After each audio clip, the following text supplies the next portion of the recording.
Question number 21 is in context of water supply system what is the balance storage of distribution reservoir. So distribution reservoir का जो balance storage होता है water supply system में, उसका context क्या है या उसका यूज़ क्या है।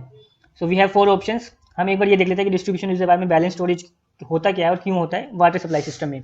सो डिस्ट्रीब्यूशन रिजर्वायर और सर्विस रिजर्वायर और स्टोर हाउस, इसके अलग अलग नाम है। Distribution reservoir also known as store house, service reservoir. और ये क्वेश्चन हमने गेट में पहले भी पढ़ रखा है, डिस्ट्रीब्यूशन रिजर्वायर का बैलेंस स्टोरेज किस काम आता है या क्यों निकाला जाता है या इसका कर्व क्या था, वो कर्व हमने पहले भी पढ़ रखा है। तो एक बार जल्दी से यहाँ पे देख लेते हैं। दैट इज डिस्ट्रीब्यूशन रिजर्वायर या service reservoir which is connected to the water supply system. यहाँ पे मान लीजिए पूरा डैम है और ये पूरा वाटर सप्लाई सिस्टम। देन यहाँ पे ट्रीटमेंट होने के बाद ये हमारा डिस्ट्रीब्यूशन रिजर्वायर में जाता है। डिस्ट्रीब्यूशन रिजर्वायर की अलग अलग शेप्स हो सकती हैं, इस टाइप का भी हो सकता है और ये दूसरी शेप बना रहा हूँ मैं यहाँ पे।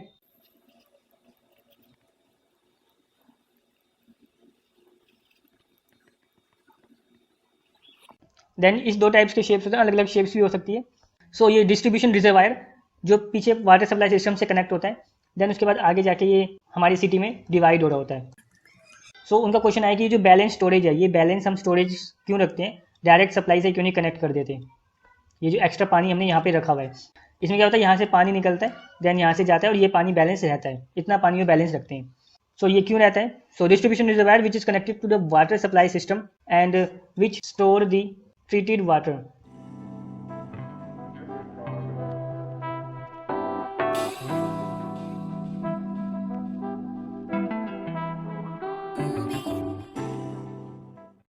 And why we have to store the treated water? So there are basically 3 reasons. First one is in case of emergency. So in case of emergency like fire, मान लीजिए कभी पाइपलाइन टूट गई तो हम यहाँ पे पाइपलाइन टूट गई तो ये वाला पानी मिनिमम रिक्वायरमेंट लोगों के पास चली जाए। सो इन केस ऑफ फायर और इमरजेंसी हम ये बैलेंस स्टोरेज रखते हैं रिजर्वायर में। Second is in case of balancing the hourly fluctuation of normal water. So normal water की कभी कभार डिमांड ज़्यादा बढ़ जाए एकदम से किसी कारण, या एकदम से कहीं भी पानी की ज़्यादा ज़रूरत हो जाए किसी फेस्टिवल के कारण, जैसे होली के कारण पानी की ज़्यादा ज़रूरत हो जाए, तो उस केस में ये पानी एक्स्ट्रा रखा जाता है। Third is it is also helpful in maintaining a constant pressure और flow rate in supply distribution. So कई बार क्या होता है, इतना भी पॉसिबल कि पीछे से पानी थोड़ा अटक के आ रहा है, थोड़ा कम आ रहा है। अगर यहाँ पे पानी नहीं होगा तो खाली जो भी आगे की मोटर्स सारी चल रही होंगी और पाइपलाइन में अगर पानी नहीं हुआ तो आगे की जो मोटर्स होती हैं उनके फूकने के चांसेस होते हैं, या जो हम जिस मोटर के थ्रू हम भी आगे सप्लाई कर रहे हैं और वो खाली चल रही है तो उसके भी खराब होने के चांसेस होते हैं। तो it also maintain the constant pressure and flow rate, कि अगर पीछे से पानी कम आया तो ये वाला पानी यूटिलाइज हो जाता है। So these are the 3 reasons for maintaining the balanced storage in the distribution reservoir. और hourly fluctuation का हमने गेट में ग्राफ भी पढ़ रखा है कि why this is required of balancing capacity of reservoir। अगर हम उसका ग्राफ बनाएं, और इस ग्राफ का नाम हमने पढ़ा था मास curve for fluctuating demand. Fluctuating या आवरली फ्लक्चुएशन डिमांड को कैसे हम फाइंड आउट करते हैं, थ्रू द मास कर्व। ये हमने गेट में पहले भी पढ़ रखा है। सो ये हो गया हमारा 24 आवर्स। ये 24 आवर्स दिन के कोई से भी हो सकते हैं, नून से नून भी हो सकता है, नाइट से नाइट भी हो सकते हैं। So this is 24 hours and यहाँ पे वाई एक्सिस पे हमारा होता है डिमांड ऑफ वाटर सप्लाई। सो सबसे पहले हम एक लाइन बनाते हैं। This green line is supply line, ये हमारी सप्लाई लाइन है एट अ कॉन्स्टेंट रेट। हम इतना फाइंड आउट कर लेते हैं कि इस कॉन्स्टेंट रेट पे हम सप्लाई दे सकते हैं। देन नेक्स्ट लाइन आती है this red line indicates the demand curve. So ये डिमांड कर्व की लाइन है। सो गेट में क्वेश्चन आया था कि हम जो बैलेंसिंग रिजर्वायर या बैलेंसिंग स्टोरेज देते हैं उसका वॉल्यूम कैसे फाइंड आउट करते हैं। उसका वॉल्यूम हम फाइंड आउट करते हैं थ्रू मास कर्व, एंड वो कितना होगा। सो मान लीजिए यहाँ पे हम देखें तो ये हमारी सप्लाई लाइन है और डिमांड कर्व, इस आवर में डिमांड हमारी कम है तो इसको हम ए नाम दे देते हैं, दिस इज ए। एंड यहाँ पे हमारी डिमांड कर्व सप्लाई लाइन से ज़्यादा है, यहाँ पे हम मान लीजिए सप्लाई कर रहे हैं कुछ एक्स लीटर यानी कि 5 लीटर मान लीजिए, और यहाँ पे हमारी डिमांड उस वक्त ज़्यादा हो चुकी है, ये डिमांड कर्व इस आवर में ज़्यादा है। इसको हमने नाम दे दिया बी, कि बी एक्स्ट्रा है। सो बी क्या हो गया, b is the excess demand, ये हमारी एक्सेस डिमांड है कि इस वक्त जितनी हम सप्लाई कर रहे हैं उससे ज़्यादा हमें रिक्वायरमेंट है। और ए यहाँ पे क्या है कि जितनी हम सप्लाई कर रहे हैं उससे कम ही रिक्वायरमेंट है, यानी कि हम एक्सेस सप्लाई कर रहे हैं। तो ये हो गया हमारा एक्सेस सप्लाई। सो क्वेश्चन आया था कि टोटल स्टोरेज कितनी होनी चाहिए बैलेंसिंग रिजर्वायर की, टोटल स्टोरेज।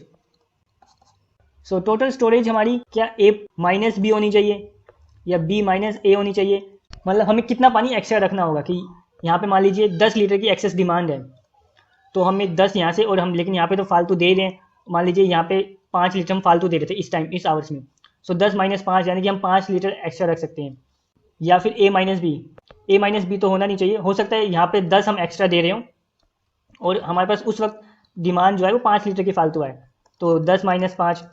सो उसका आंसर आया था ए प्लस बी, यानी कि जो हमारे पास एक्स्ट्रा डिमांड है उतनी वॉल्यूम की कैपेसिटी तो हमें देनी ही देनी है, प्लस जो एक्सेस सप्लाई हम दे रहे थे वो हमें रखनी ही रखनी है। सो ए प्लस बी हमारी टोटल वॉल्यूम हो जाएगी, यानी कि 10 प्लस 5 15 लीटर हमें एक्सेस या बैलेंस स्टोरेज हमें इतना रखना पड़ेगा डिस्ट्रीब्यूशन रिजर्वायर का।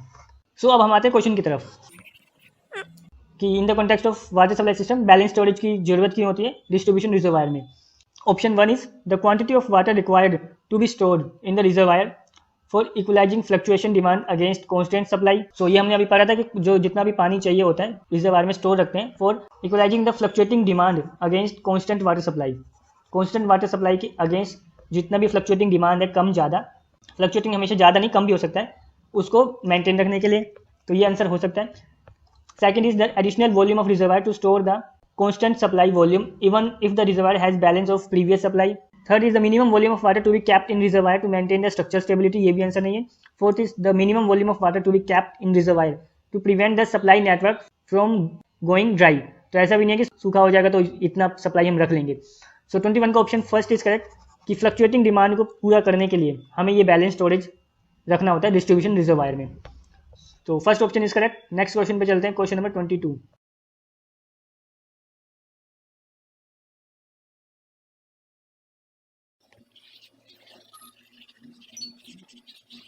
Question number 22 is which of the following statement is correct about dam proof course यानी कि डीपीसी। सो इसको तो स्टडी करने की जरूरत नहीं, डायरेक्ट ऑप्शंस देखते हैं। First is DPC works as a protective layer for wall paint. So wall paint पे डीपीसी यूज नहीं होती है, डीपीसी हमारी हमें पता है प्लिंथ बीम के अराउंड यूज होती है। Second is DPC prevent seepage of moisture from soil to foundation. तो ये आंसर हमारा हो सकता है, सोइल से फाउंडेशन में सीपेज जो हो रही होती है मॉइस्चर की उसको रोकने के लिए यूज की जाती है DPC. DPC protect wall from seepage of moisture from the foundation. Third option हमारा और ज़्यादा करेक्ट है क्योंकि डीपीसी जो यूज की जाती है वो वॉल्स में सीपेज न चले फ्रॉम द फाउंडेशन। जो मॉइस्चर है सोइल से फाउंडेशन में तो जाती ही जाती है, हमारी कोशिश ये रहती है कि फाउंडेशन से वो ऊपर वाली वॉल्स में ना आए, तो डीपीसी यूज की जाती है।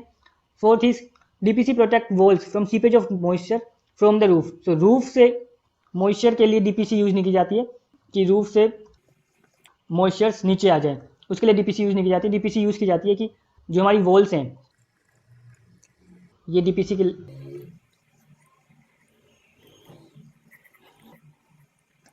हमारा डीपीसी यूज करने का रीजन ये होता है कि सोइल से फाउंडेशन में तो मॉइस्चर चला जाए, लेकिन फाउंडेशन से जो ऊपर मॉइस्चर चढ़ना होता है ड्यू टू कैपिलरी एक्शन या ड्यू टू सीपेज वो पॉसिबल ना हो पाए, इसलिए हम डीपीसी या आजकल तो प्लिंथ बीम टाई बीम का यूज करते हैं। डीपीसी को यूजली मेजर करते हैं मीटर स्क्वायर में, और यूजली इसकी जो हाइट होती है वो होती है 2.5 सेंटीमीटर या 1 इंच की डीपीसी होती है। लेकिन अब हम टाई बीम या प्लिंथ बीम डालते हैं तो वो तो पूरी बीम ही जलती है, 6 इंच 9 इंच 1 फुट की, वो डिपेंड करते हैं आपके स्ट्रेंथ कितनी, उस हिसाब से उसकी हाइट लेते हैं। So DPC metre square and 2.5 centimetre की हाइट होती है, यानी कि 1 इंच का जस्ट ब्रश से हम थिक सीमेंट प्लस मोटार या तारकोल का यूज़ करते हैं और ब्रश से उसको 2.5 सेंटीमीटर की हम लेयर बना देते हैं। और इस वक्त यहाँ पे जो कंक्रीट यूज़ की जाती है वो M15 कंक्रीट यूज़ की जाती है। तो ये भी क्वेश्चन कहीं पे आ रखा है कि डीपीसी कंक्रीट यूज़ करें तो किस ग्रेड का यूज़ करें ताकि ऊपर मॉइस्चर ट्रांसफर ना हो। M15 ग्रेड का कंक्रीट यूज़ किया जाता है।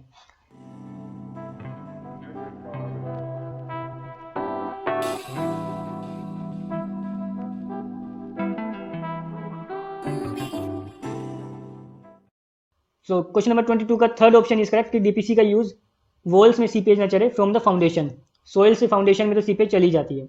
नेक्स्ट क्वेश्चन पे चलते हैं, दैट इज क्वेश्चन नंबर 23।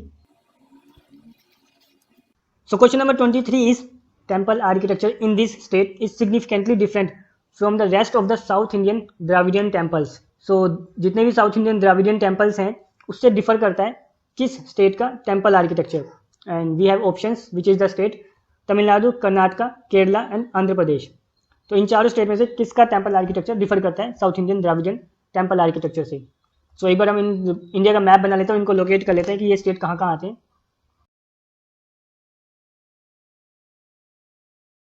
सो यहाँ पे लाई करता है हमारा केरला स्टेट, देन यहाँ पे कहीं लाई करता है तमिलनाडु, देन तमिलनाडु के ऊपर ही यहाँ पे आंध्र प्रदेश जो काफ़ी ऊपर तक जा रहा होता है, एंड यहाँ पे आ गया हमारा कर्नाटका। ये चारों स्टेट पूरे हुए। देन यहाँ पे जो नया स्टेट अभी डिस्कवर हुआ है that is Telangana. So this is Kerala. So this green state is Kerala, then this is Tamil Nadu, and this is Andhra Pradesh, Karnataka, Telangana. So जो द्राविडियन आर्किटेक्चर है वो सारा इस साइड हमारा पाया जाता है, ये सारा हमारा द्राविडियन आर्किटेक्चर में आता है। Then this is Vesara style, and यहाँ पे हमारा नगारा स्टाइल आता है। नगारा आर्किटेक्चर यहाँ पे मिलेगा आपको। This is Vesara style architecture आपको यहाँ पे मिलेगा, एंड यहाँ पे आपको द्राविडियन आर्किटेक्चर मिलेगा।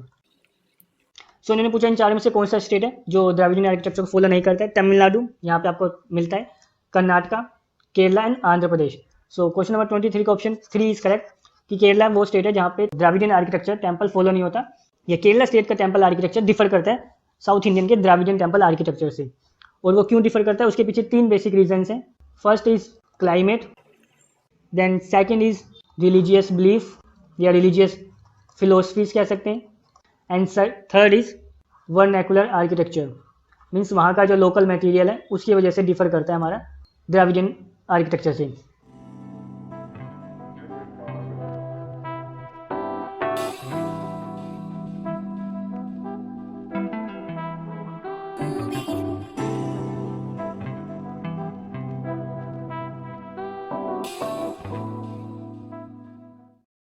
तो सबसे पहले हम देखते हैं क्लाइमेट यानी कि एनवायरमेंटल कंडीशंस वहाँ पे ऐसी क्या है जो डिफर करना पड़ रहा है। So Kerala being a rain forest and you can say heavy rain region. So Kerala being a rain forest and heavy rain region, वहाँ पे हम ज़्यादा ऑर्नामेंटेशन और ज़्यादा स्कल्पचर्स वाली चीज़ें जो एक्सपोज्ड हों वो प्रोवाइड नहीं कर सकते। सो इसलिए केरला में we can not provide the heavy sculptured या हैवी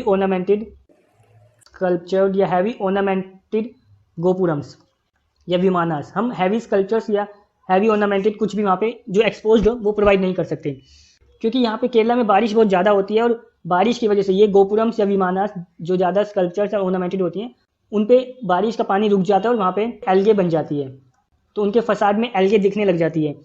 और ये सिर्फ थ्योरी नहीं है, वहाँ पे एक एग्जाम्पल है, उस टेम्पल का नाम है श्री पद्मनाभास्वामी त्रिवंतपुरम में। श्री पद्मनाभास्वामी जो कि त्रिवंतपुरम में है, उसके गोपुरम पे एल्गे फॉर्म्ड हो गई थी और इट्स होल फसाद covered with algae, and because of this the temple loses it's shine. तो बाद में इसको क्लियर कराया गया और इस वजह से इसको हर तीसरे चौथे साल क्लियर कराना पड़ता है। इसलिए वहाँ पे इतने ऑर्नामेंटेड और एक्सपोज्ड स्कल्पचर वाले गोपुरम प्रोवाइड नहीं किए जाते। वहाँ पे गोपुरम प्रोवाइड किए जाते हैं बट इनके गोपुरम सिंपल होते हैं। जो केरला टेम्पल आर्किटेक्चर में गोपुरम्स आपको देखने को मिलेंगे वो इस टाइप के देखने को मिलेंगे, सिंपल हट साइज गोपुरम्स। और जबकि अगर हम द्राविडियन गोपुरम की बात करें वो कुछ इस टाइप के देखने को मिलते हैं।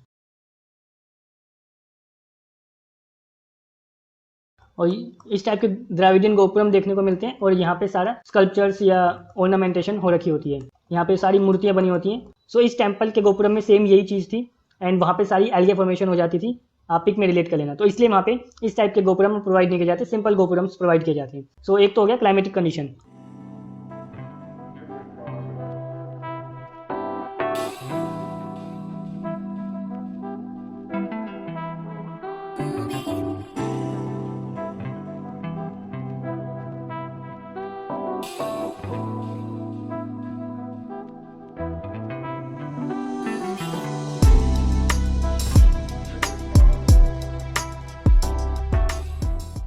So first reason is climatic conditions.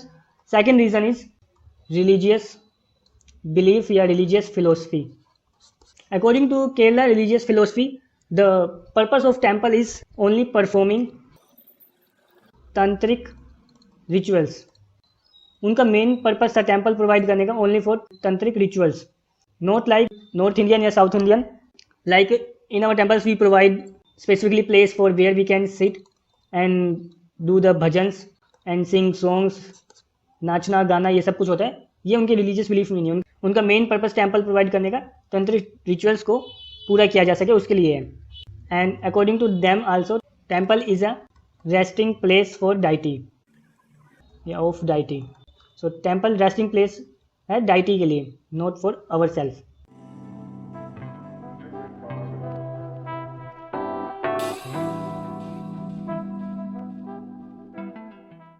सो इस रीजन की वजह से जो उनके टेम्पल का स्ट्रक्चर बनता है वो द्राविडियन स्कल्पचर्स की तरह ये नहीं कि पहले विमाना देन मंडपा देन अर्ध मंडपा एंड भोग मंदिर नाथ मंदिर इस टाइप के नहीं बनते ज़्यादा, फिर गोपुरम। उनका सिंपल सा स्ट्रक्चर बनता है, वो कुछ इस टाइप का दिखता है।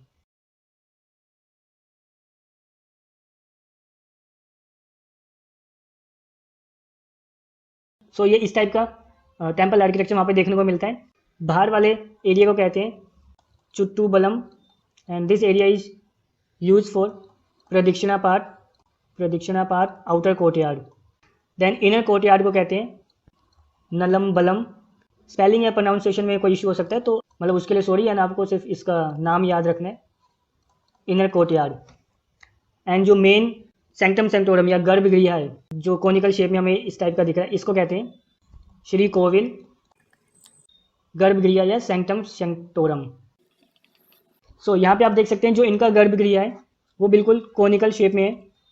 और कोनिकल शेप क्यों ली गई है? Because of the climatic condition, conical shape over circular plan.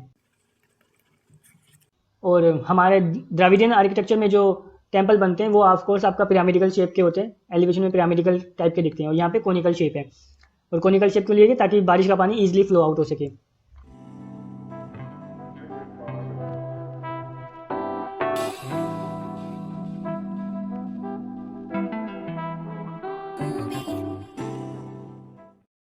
So second reason हो गया हमारा दिस। देन थर्ड रीजन की तरफ चलते हैं। Third reason is vernacular architecture. So Kerala state as a being a rainforest, it also has a shortage of granite stone. So यहाँ पे granite stone use नहीं होता, and being a rainforest or heavy rain region, most of the construction done with the laterite stone. And as the state is rich in forest, so most of the roof got replaced with wooden work. So इनकी जो maximum भी roof है वो wooden work की होती है। सो ये सारा आपको पिक में आप रिलेट कर लेना, ये सारा वुडन वर्क का होगा। एंड जो मैंने यहाँ पे गोपुरम बनाया था, जो हट थी उसके हट का जो ये वाला हिस्सा था वो भी सारा वुडन का होगा।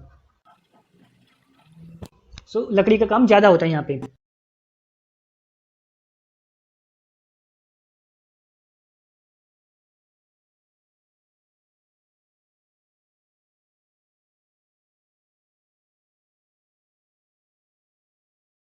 सो ये तीन रीजन थे जो डिफर करते हैं केरला आर्किटेक्चर को द्राविडियन आर्किटेक्चर से। और एक पॉइंट और है यहाँ पे कि जो केरला टेम्पल आर्किटेक्चर में है वहाँ पे ऑयल लैम्प्स यूज़ किए जाते हैं, दियों का यूज़ किया जाता है। और ऐसे नहीं कि एक दो दिए की बात करें, वहाँ पे स्पेसिफिकली दीवार एक प्रोवाइड होती है, कुछ इस बॉक्स टाइप की दीवार, पिक में आप रिलेट कर लेना, और हर दीवार में एक एक लैंप जल रहा होता है। ऐसा नहीं है कि वहाँ पे इलेक्ट्रिसिटी की लड़ियाँ लगा देते हैं, ऑयल लैंप का यूज़ ज़्यादा किया जाता है। ठीक है, अब हम एक बार जल्दी से देख लेते हैं कि इन दोनों में ज़्यादा डिफरेंस क्या है। यहाँ पे लिखा केरला एंड हेयर द्राविडियन। सो इन दोनों में मेन डिफरेंस क्या है? अगर हम रूफ स्ट्रक्चर की बात करें तो कॉनिकल होती है और स्लोपिंग रूफ होती है। द्राविडियन में हम देखें तो पिरामिडिकल रूफ होती है या पिरामिडिकल शेप टावर होता है। सेकंड, अगर हम मटेरियल की बात करें तो यहाँ पे लैटराइट स्टोन और वुड का ज़्यादा यूज़ किया जाता है। द्राविडियन में मैक्सिमम टेम्पल्स में आपको ग्रेनाइट स्टोन देखने को मिलता है, या जिस स्टेट में जो सा स्टोन ज़्यादा अवेलेबल है वो स्टोन यूज़ किया जाता है। Then third is location of sanctum sanctorum या गर्भगृह की बात करें। सो केरला में जो उनका श्राइन प्लेस किया जाता है वो चुट्टू बलम के एनक्लोज्ड कोर्ट यानी कि नलम बलम के श्री कोविल के अंदर प्रोवाइड किया जाता है। सो श्री कोविल के अंदर जो उनका मेन श्राइन है वो प्लेस किया जाता है। एंड द्राविडियन में बात करें सो द्राविडियन में तो विमाना इटसेल्फ इज अ सेंक्टम सेंक्टोरम, उसमें मेन श्राइन प्रोवाइड किया जाता है। सो ये मेन डिफरेंस थे which differs the temple architecture of Kerala state from the other south Indian Dravidian temple architecture. Question number 23 का option 3 is correct. Next question पे चलते हैं, question number 24। Question number 24 is, which is the point of highest bending moment on a simply supported beam loaded with a point load at the center? So we have given with the simply supported beam and with the point load at the center. So a P point load at the center, and they have asked for which is the point of highest bending moment. Options are 2/3 of the length, midway through the beam, both and uniform bending moment through out the beam. इस question को हम detail में study नहीं करेंगे। ये question हमने structure की yellow thumbnail वाली वीडियोस हैं स्ट्रक्चर्स की, उसमें हमने डिटेल्स में स्टडी कर रखा है कि ये बेंडिंग मोमेंट कहाँ पे और क्यों कैसे क्या लाई करता है। हम इसको डायरेक्ट बनाते हैं कि अगर ये सिंपली सपोर्टेड बीम है तो हमने इसका देखा था कि इसका SFD BMD कैसे बनेगा। सिंपली सपोर्टेड बीम का SFD बनेगा, शियर फोर्स डायग्राम वो कुछ इस टाइप से बनेगा, यहाँ पे पॉजिटिव यहाँ पे नेगेटिव। ये कैसे निकाला था ये हम अभी नहीं देखेंगे, हम सीधा आंसर लिख रहे हैं, this is positive this is negative. और इसका BMD कैसे बनेगा, बेंडिंग मोमेंट डायग्राम वो कुछ इस टाइप से बनेगा, एंड इसकी वैल्यू होती है आपकी ω/L/4। सो और ये भी आप देख सकते हो, ये भी हमने पढ़ा था कि शियर फोर्स डायग्राम अगर एंटी सिमिट्री है, अगर ये सिमिट्री है तो ये एंटी सिमिट्री बनेगा, symmetry, then shear force diagram will be anti symmetry, bending moment diagram will be symmetry. अगर हम इसका सेकंड ऐसा ही दूसरा क्वेश्चन देखें जिसमें ओमेगा गिवन हो, तब इसमें क्या बनेगा, वही पूरा ये यूडियल आपका पॉइंट लोड में कन्वर्ट हो जाएगा। शियर फोर्स डायग्राम आपका रहेगा इस टाइप से, यूनिफॉर्मली डिक्लाइन होगा, and bending moment diagram same वही। अच्छा, बेंडिंग मोमेंट डायग्राम वहाँ पे ज़्यादा होता है जहाँ पे shear force changes its sign, changes its sign, ये पॉजिटिव से नेगेटिव जा रहा है, पॉजिटिव से नेगेटिव जा रहा है। सो बेंडिंग मोमेंट डायग्राम यहाँ पे ज़्यादा होगा और इस टाइप से शेप बनेगी। और ये भी हमने पढ़ा कि अगर ये लीनियर है तो ये ऐसे इंक्लाइन में जाएगा, और अगर ये इंक्लाइन है तो ये ऐसे सर्कल में जाएगा। मीन्स अगर इसमें x की वैल्यू x की पावर 0 है तो x की पावर 1 जाएगी, और इसमें x की पावर 1 है तो x की पावर 2 जाएगी, एंड सेम आगे भी जाएगा। वहाँ डिटेल्स में हमने पढ़ा है, वहाँ आप जाके स्टडी कर सकते हैं, यहाँ पे हम बस जल्दी जल्दी कर रहे हैं। थर्ड फिगर बनती है कुछ इस टाइप की, इसमें आपका बनेगा सिंपल वही शियर फोर्स डायग्राम कुछ इस टाइप का, एंड बेंडिंग मोमेंट डायग्राम इस टाइप का।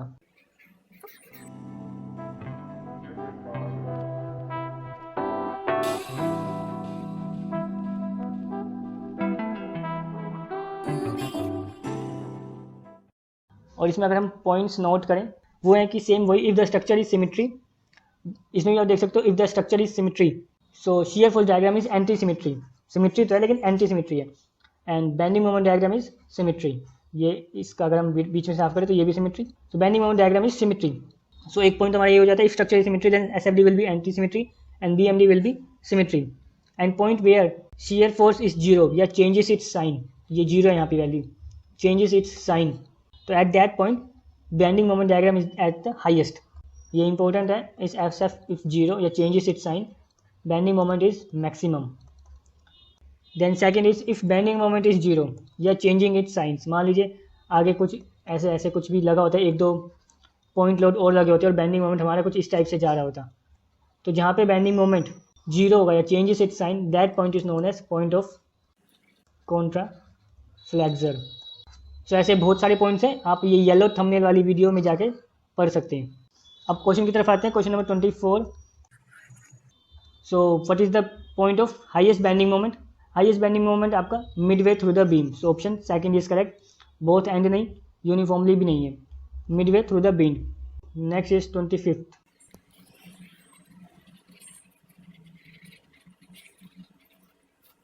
Question number 25 is as per IS 1742, तो ये IS कोड भी पढ़ लेना, इसको लिख लीजिए साइड में। What is the minimum velocity to be maintained in drainage pipe when it is half filled, 3, 1, 1.5, 2.5। So drainage pipe की बात हो रही है, सीवरेज पाइप की बात नहीं हो रही है, हाफ फील्ड की बात हो रही है। And what is the minimum velocity as per the IS 1742। So जो इंपॉर्टेंट पॉइंट्स मुझे लगे IS 1742 में वो हम लिख लेते हैं। IS 1742 1983। सबसे पहले देख लेते हैं colour coding. Colour coding sewer को दिखाया जाता है waste water and rain water, and this is existing work.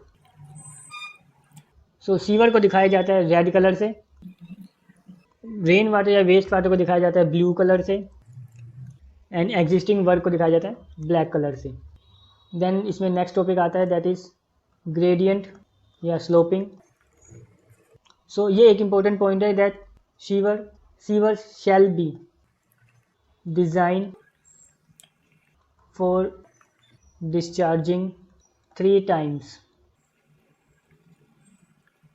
the dry weather half full with cleansing velocity 0.75 meter per second। So ये क्वेश्चन भी आ रहा है sewer shall design for discharging 3 times dry weather half full with cleansing velocity 0.75 metre per second. तो ये sewage की बात हो रही है, ड्रेनेज पाइप की बात नहीं हो रही है। एंड डिस्चार्ज वैल्यू, जो भी इसकी डिस्चार्ज वैल्यू निकाली जाती है that is based on the Manning formula. ये भी कहीं पे क्वेश्चन आ रहा है कि मैनिंग फॉर्मूला पे बेस होती है या किस फॉर्मूला पे बेस होती है। So that is based on the Manning formula, जो इसका डायमीटर निकाला जाता है। हम डायमीटर की बात कर रहे हैं। And minimum size of pipe is 100 mm। ये तो आपको पता है कि 4 इंची का पाइप घर में यूज़ करते हैं, उससे छोटा पाइप सीवरेज के लिए यूज़ नहीं किया जाता।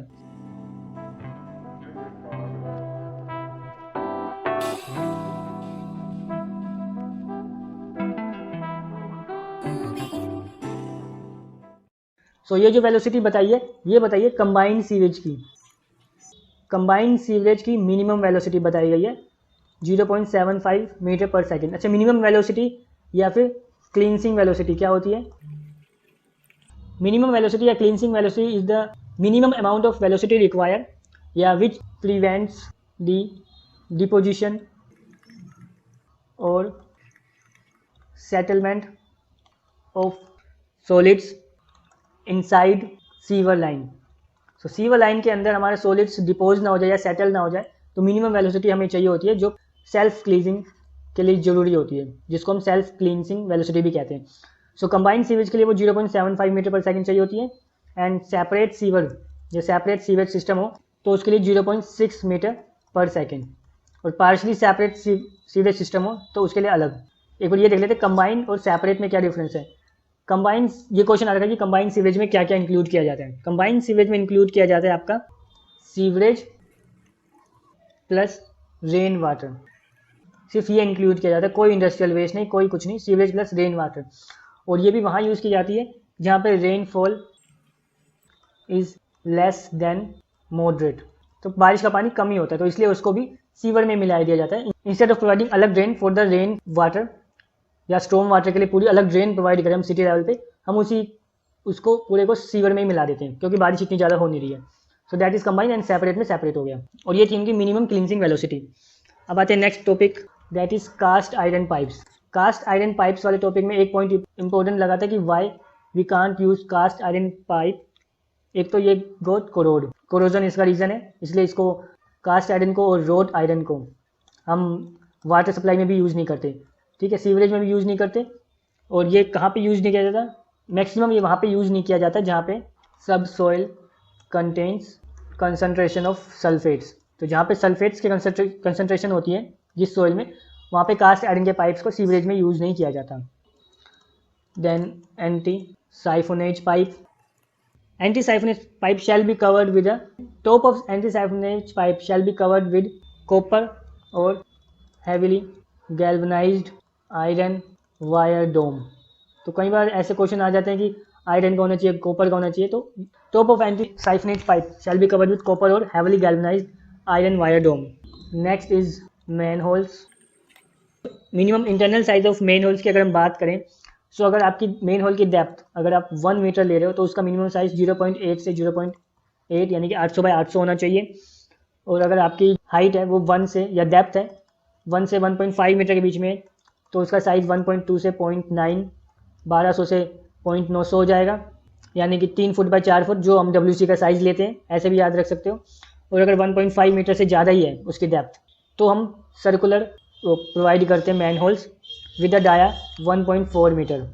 तो अभी तक रेक्टेंगुलर चला था, देन सर्कुलर आता है, इसमें भी रेक्टेंगुलर है, लेकिन अगर क्वेश्चन आए कि सर्कुलर कब प्रोवाइड करते हैं, when depth of the manholes is more than 1.5 metre, और इनकी जो थिकनेस होती है वो भी इंक्रीज होती जाती है 150, 200 एंड यहाँ पे 300 mm। एंड ये भी एक क्वेश्चन है कि brick work use in the main holes chamber, main holes के चैम्बर में जो भी ब्रिक वर्क किया जाएगा that shall be in English bond.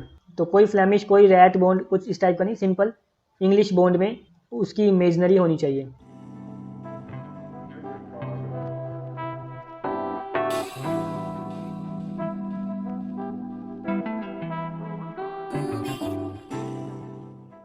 Now आते हैं हम अपने क्वेश्चन की तरफ।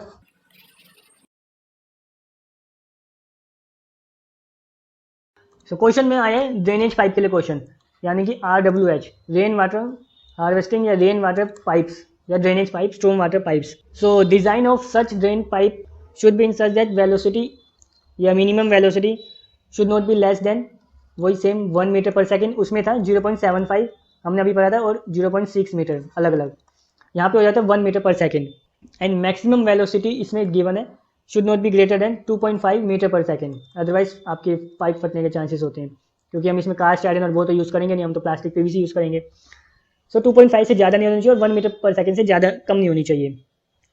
देन एक पॉइंट इसमें और है कि इफ़ स्ट्रीट ड्रेन, जो basically design for the rain water harvesting system, is not available within 30 metre of your house या of your premise, then rain water pipe या rain water drainage can be discharge directly into kerb drain. So ये वो point है, बस आपको याद होने चाहिए हल्के हल्के, ताकि अगर क्वेश्चन में ऑप्शन में मिलता जुलता कुछ भी आए तो इजीली आप पॉइंट आउट कर सको। कर्ब ड्रेन 30 मीटर। देन देखते हैं हम concrete support for the pipes. So concrete support जो पाइप्स की है वो 3 टाइप्स की है हमारी। एक ये आपकी पाइप है, और आपने जो कंक्रीट सपोर्ट दिया वो कुछ इस टाइप से दिया है। देन एक ये पाइप है, देन एक ये पाइप है।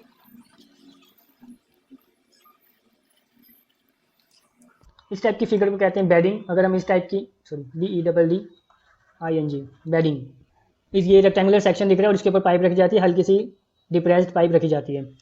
इस टाइप के सेक्शन को कहते हैं हाउंचिंग, या इस टाइप के सिस्टम को कहते हैं हाउंचिंग, अगर इस टाइप का सिस्टम हम यूज़ करते हैं। एंड जो पूरी कवर्ड है दैट इज सराउंड और एनकेजिंग।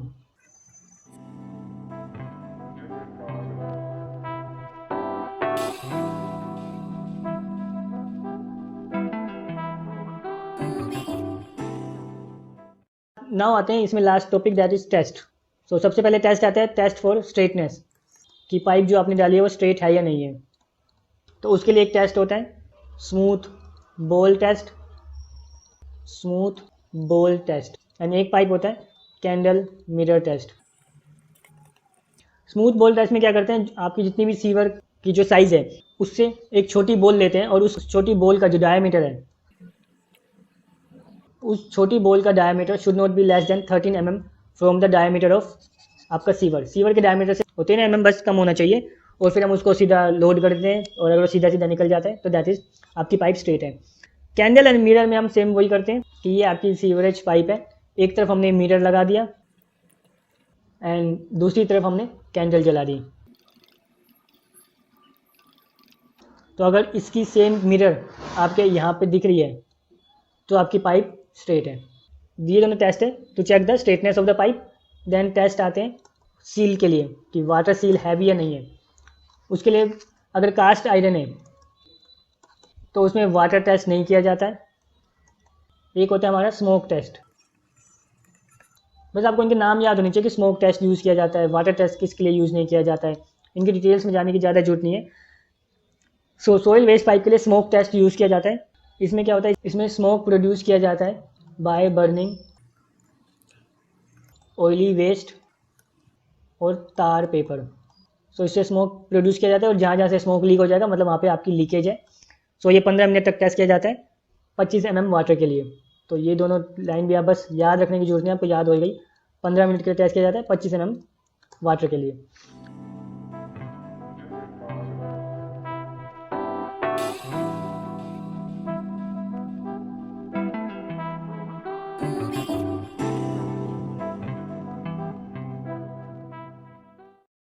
ओके, सो अब हम आते हैं क्वेश्चन की तरफ। IS 1742 में और भी इंपॉर्टेंट पॉइंट्स है, वो आप जाके स्टडी कर लीजिएगा, मुझे इतने लगे थे। What is the minimum velocity to be maintained in discharge pipe when it is half filled? So in the drainage pipe की बात हो रही है, तो drainage pipe का हमने पढ़ लिया था that it is 1 meter per second minimum velocity and maximum velocity is 2.5 meter per second। 25 का अगर यहाँ पे 0.75 होता है तो उसको क्लिक मत कर देना, क्योंकि वो थी फॉर द सीवर और ड्रेनेज पाइप की बात हो रही है। 25 का option second is correct. Next is question number 26। Question number 26 is in a simply supported concrete beam with uniformly distributed load on top, which of the following statement is correct? So एक simply supported beam है with uniformly distributed load यानी कि UDL given है, simply supported concrete beam UDL given है, which of the following statement is correct? The whole beam will be under tension, the whole beam will be under compression, upper side of beam will experience tension, lower side of beam will experience tension। So simply supported beam है, इसके ऊपर load लगा, this is the neutral axis of the beam, और यहाँ पे UDL को हमने point load में कन्वर्ट कर लिया। सो जब लोड लगेगा तो क्या होगा, बीम आपकी इस शेप में हो जाएगी and this is the neutral axis. So ऊपर वाली जो लेंथ होगी, अगर ये लेंथ थी आपकी, पहले तीनों लेंथ इक्वल थी, ऊपर वाली लेंथ आपकी हो जाएगी अब L माइनस एक्स एंड नीचे वाली लेंथ हो जाएगी L प्लस एक्स। ये खिंच गई है आपकी बीम यहाँ से एंड ये कंप्रेस हो गई है। ये आपने स्ट्रक्चर में भी पढ़ा होगा, इसका डायग्राम बनाए तो वो कुछ इस टाइप से बनता है, पॉजिटिव नेगेटिव कोई सा भी ले लीजिए। This is the maximum compression, यहाँ पे सबसे ज़्यादा मैक्सिमम कंप्रेशन हो रहा है and this is maximum tension. तो सबसे ज़्यादा टेंशन नीचे की साइड होता है और यहाँ पे ये एरोस इस तरह से दिखाए जाते हैं, maximum compression and maximum tension. This shape is concave, ये कनकेव शेप में बदल जाता है एंड ये कन्वेक्स शेप में बदल जाता है। एंड ये जो पूरा बीम का डिफ्लेक्शन हो रहा है, ये पूरा डिफ्लेक्शन कहलाता है हमारा, ये हमने याद भी रखा था सैगिंग के नाम से। ये पूरा डिफ्लेक्शन सैगिंग कहलाता है, और जब बीम ऐसे होएगी तो कहलाएगी हमारी होगिंग। सो अगर एक बीम गिवन हो कैंटिलीवर बीम और उस पर लोड ऐसे लग रहा हो तो उसमें कंप्रेशन टेंशन थोड़ा अलग हो जाएगा, उसमें ये ऐसे हो जाएगी बीम। सो ऊपर वाली साइड में टेंशन एंड नीचे वाली साइड विल बी कंप्रेशन।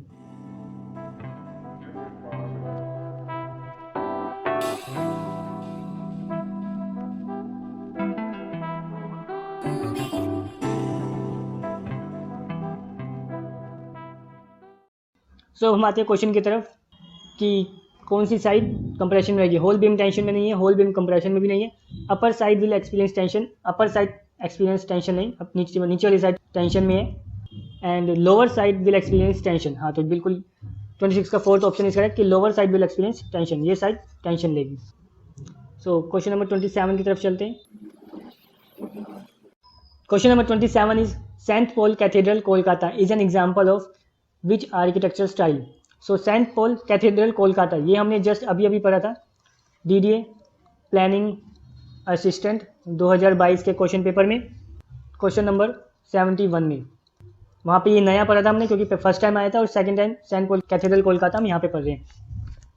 अभी तक हमने पढ़ा था सेंट पॉल कैथेड्रल डोम, सेंट पॉल कैथेड्रल डोम जो कि लंदन में है, जिसे क्रिस्टोफर रैन ने बनाया है और जिसे हमने आयरन मैन के नाम से याद रखा था। ठीक है, so Saint Paul Cathedral London वाला कैसे दिखता है, ये हमने कई बार क्वेश्चंस में पढ़ लिया है।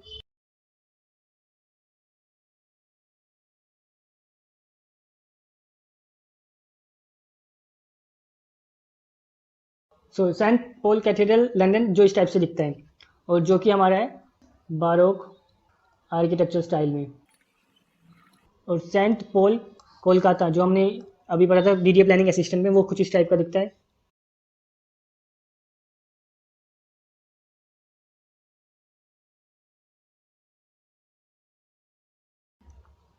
सेंट पॉल कोलकाता कुछ इस टाइप का दिखता है। सो इसकी एलिवेशन और फिगर देखकर ये कंक्लूड किया जा सकता है कि ये क्वेश्चन नंबर 27 का ऑप्शन 3 इज करेक्ट कि गोथिक आर्किटेक्चर स्टाइल से रिलेट करेगा।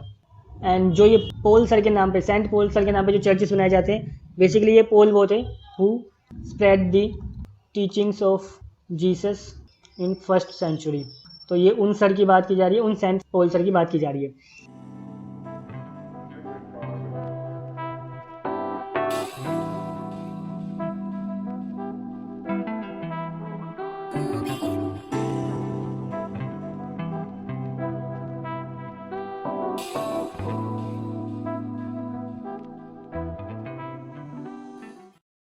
सो Saint Paul Cathedral Kolkata Gothic architecture से रिलेट करता है। एंड इंडिया में जितने भी चर्चेस हैं उनका एक टाइप से ये हेड या हेड क्वार्टर कंसिडर किया जाता है।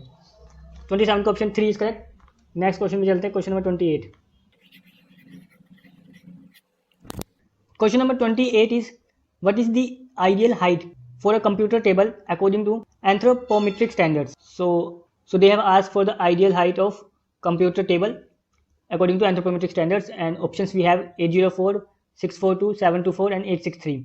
So 28 का ऑप्शन C is correct, 724 के अराउंड होनी चाहिए। अगर हम न्यूफर्ट स्टैंडर्ड्स की बात करें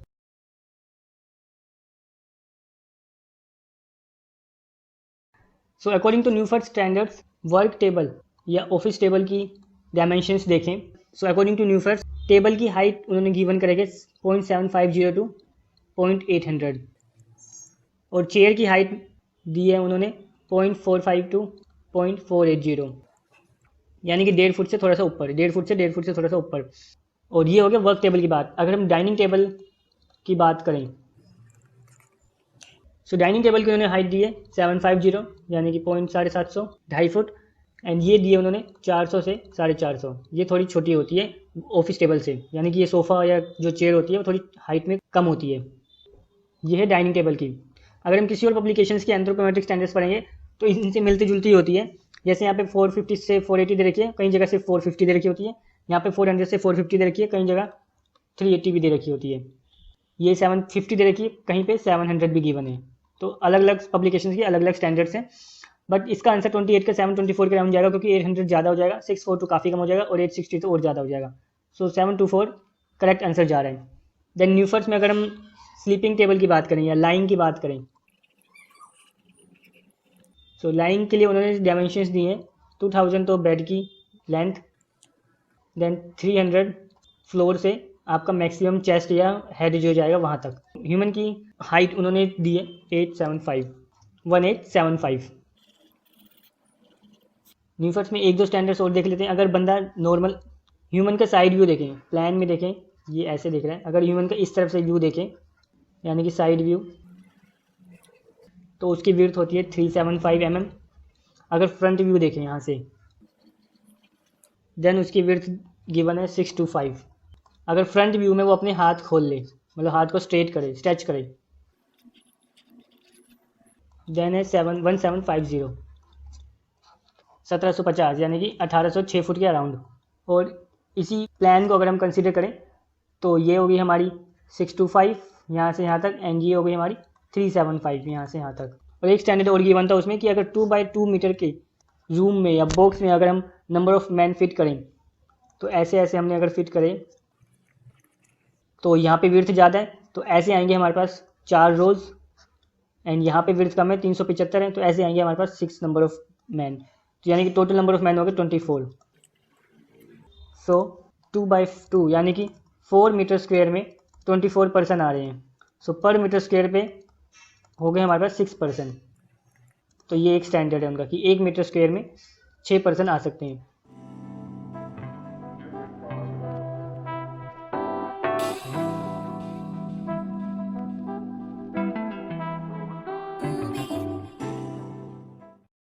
अब आते हैं क्वेश्चन की तरफ। 28 का ऑप्शन 3 इज करेक्ट, ये हमने देख लिया। नेक्स्ट क्वेश्चन पे चलते हैं 29।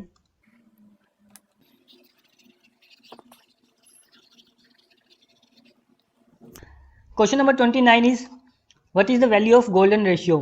ये गोल्डन रेशियो हमने पहले भी कई बार पढ़ रखा है। Option are 1.21, 1.44, 1.41 and 1.62।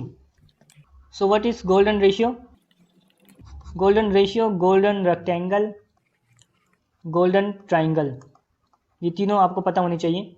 और मैथमेटिकली 2 ऑब्जेक्ट्स या 2 lines are said to be in golden ratio if their ratio is same as ratio of their sum. to larger quantity. So mathematically, two lines or two objects are said to be in golden ratio if their ratio is same as the ratio of their sum to the larger quantity.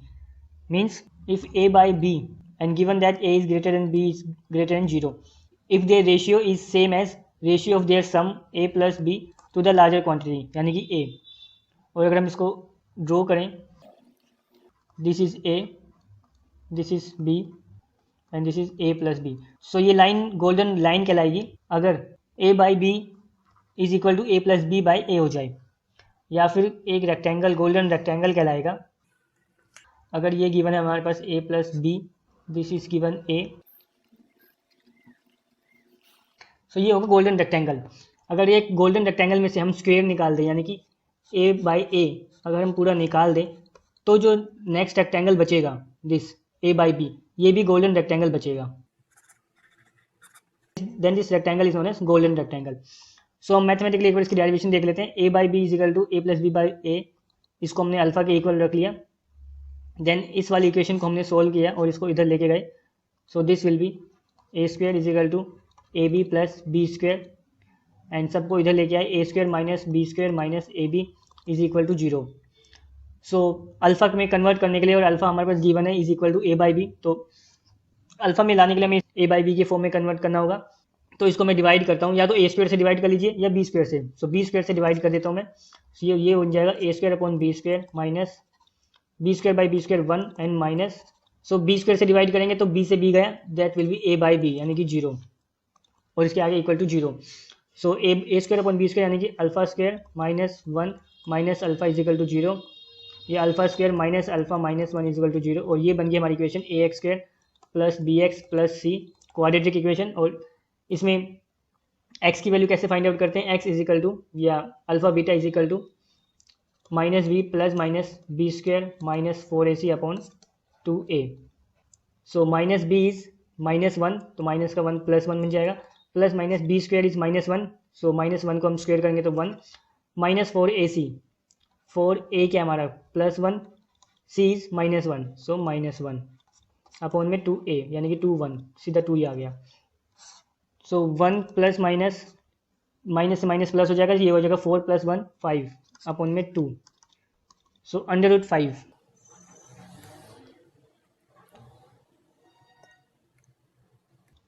under root 5 is 2.23. So this is 1 plus 2.23 upon में 2. So this will be plus 1 divide by 2, 1.618, 1.618 or we can say 1.62. So what is the value of golden ratio? Option 4 is correct, 1.62. इसका मतलब क्या हुआ? इसका मतलब हुआ A by B is equal to 1.618 यानी कि A is equal to 1.6 times greater than B. अगर B को मैं 1 ले लूँ सो A विल बी 1.61 या 62 मान लीजिए, या 1.6 याद रख लीजिए, वो भी बहुत होता है. इसका मतलब अगर B 1 है यानी कि ये 1 मीटर है तो यहाँ पे ये आएगा 1.6 मीटर, तो ये लाइन हो जाएगी हमारी गोल्डन रेशियो.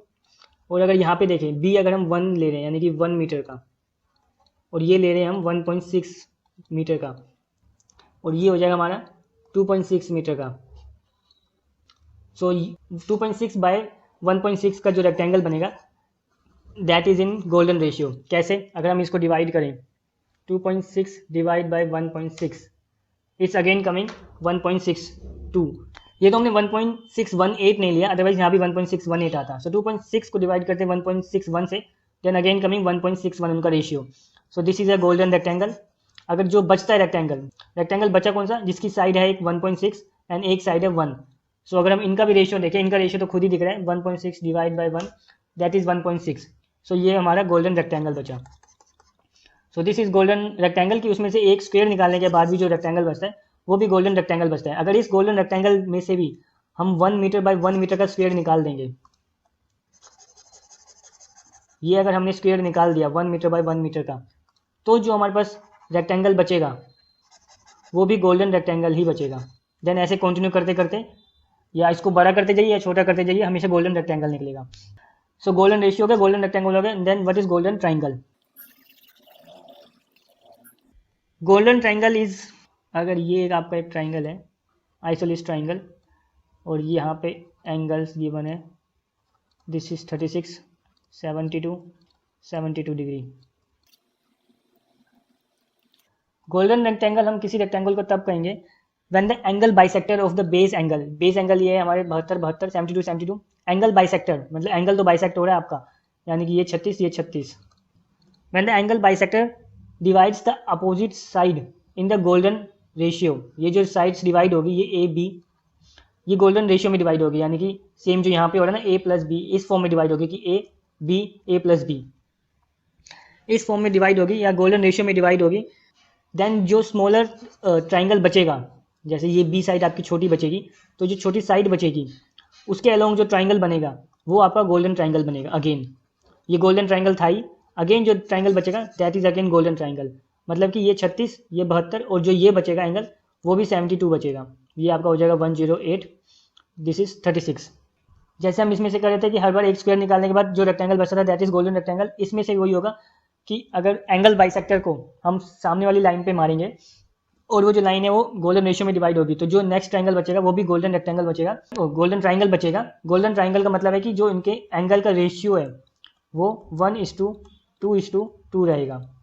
सो पहले था हमारे 36, 72, 72, अब जो बचेगा 36, 72, 72, ये एंगल आपका 72 बचेगा, क्योंकि ये 108 है तो 108 प्लस 72 180 हो जाएगा, दिस इज 72, ये 72 था ही, and this is 36। So 1:2:2:2 ratio, so 1:2:2 ratio, या फिर 36:72:72। तो इस एंगल्स के साथ जो ट्राइंगल बनता है दैट इज गोल्डन ट्राइंगल। और गोल्डन रेशियो हमारा यूज कहाँ हो रखा है, गोल्डन रेशियो हमारा पैंथियन में यूज हो रखा है।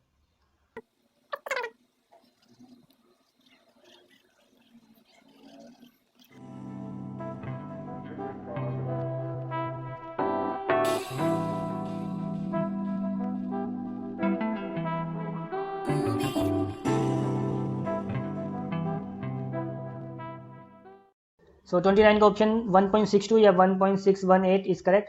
नेक्स्ट पे चलते हैं, that is question number 30।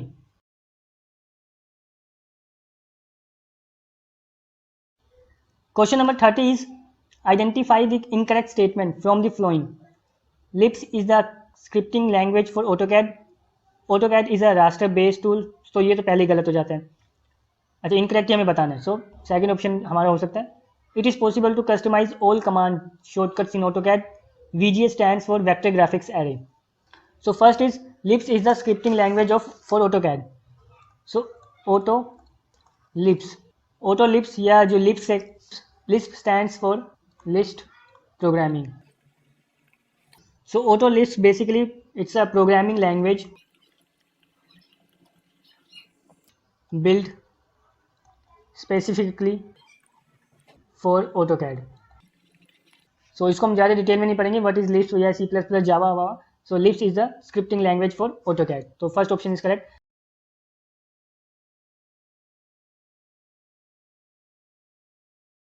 Second is AutoCAD is a raster based tool. So basically how to check whether the tool और software is a raster based और वेक्टर बेस्ड। रास्टर और वेक्टर में हमने पहले भी कई बार डेफिनेशंस में पढ़ा है कि क्या डिफरेंस होता है। सो रास्टर बेस्ड टूल्स या सॉफ्टवेयर वो होते हैं जो इमेज को एडिट करते हैं on the base of pixel data, जो पिक्सल इमेज को पिक्सल में कन्वर्ट करके फिर उनको एडिट करते हैं, या जिनमें एडिटिंग की जाती है through the pixel data editing. और वेक्टर में क्या होता है, वेक्टर में लेयर्स बना दी जाती है। Raster based software treats the entire image as single layer, और वेक्टर में हर इमेज की या इमेज में भी डिफरेंट डिफरेंट थिंग्स की लेयर्स बन जाती हैं। रास्टर में स्केलिंग करने पर लॉस ऑफ क्वालिटी होता है, वेक्टर को हम स्केल कर सकते हैं अप टू इनफाइनाइट, और उसमें without the loss of quality. Now आते हैं ऑटोकैड की तरफ। So AutoCAD is a vector based tool. Of course we can import the JPEG, PNG, TIFF।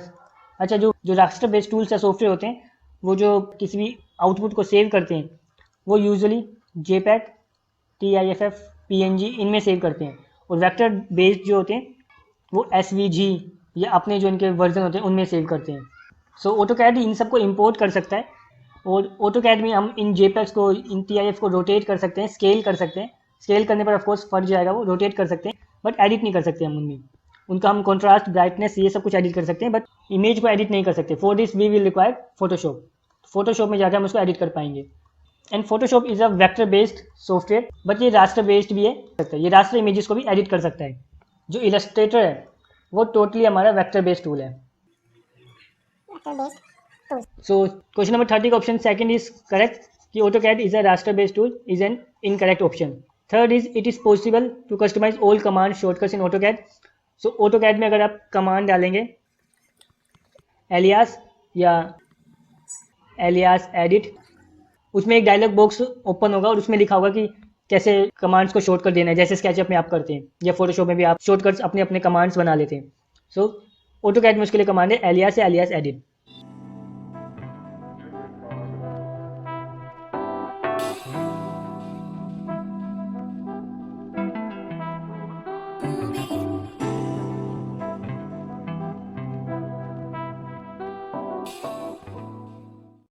Then last is VGA stand for vector graphics array. Usually जो VGA cable होती है, VGA cable, that is video graphics array. यहाँ पे vector graphics array vector software tool से लिया गया है। वैसे VGA जो केबल होती है हमारी, जो इस टाइप की होती है, जो हमारे CPU में पीछे लगी होती है। यहाँ पे 2 स्क्रू होते हैं और यहाँ पे कुछ इस टाइप का होता है, देन इसमें निकले होते हैं। VGA टू HDMI कन्वर्टर भी आपने कई बार यूज़ किया होगा। सो VGA stand for vector graphics array या VGA stand for video graphics array, अगर केबल की बात हो रही है।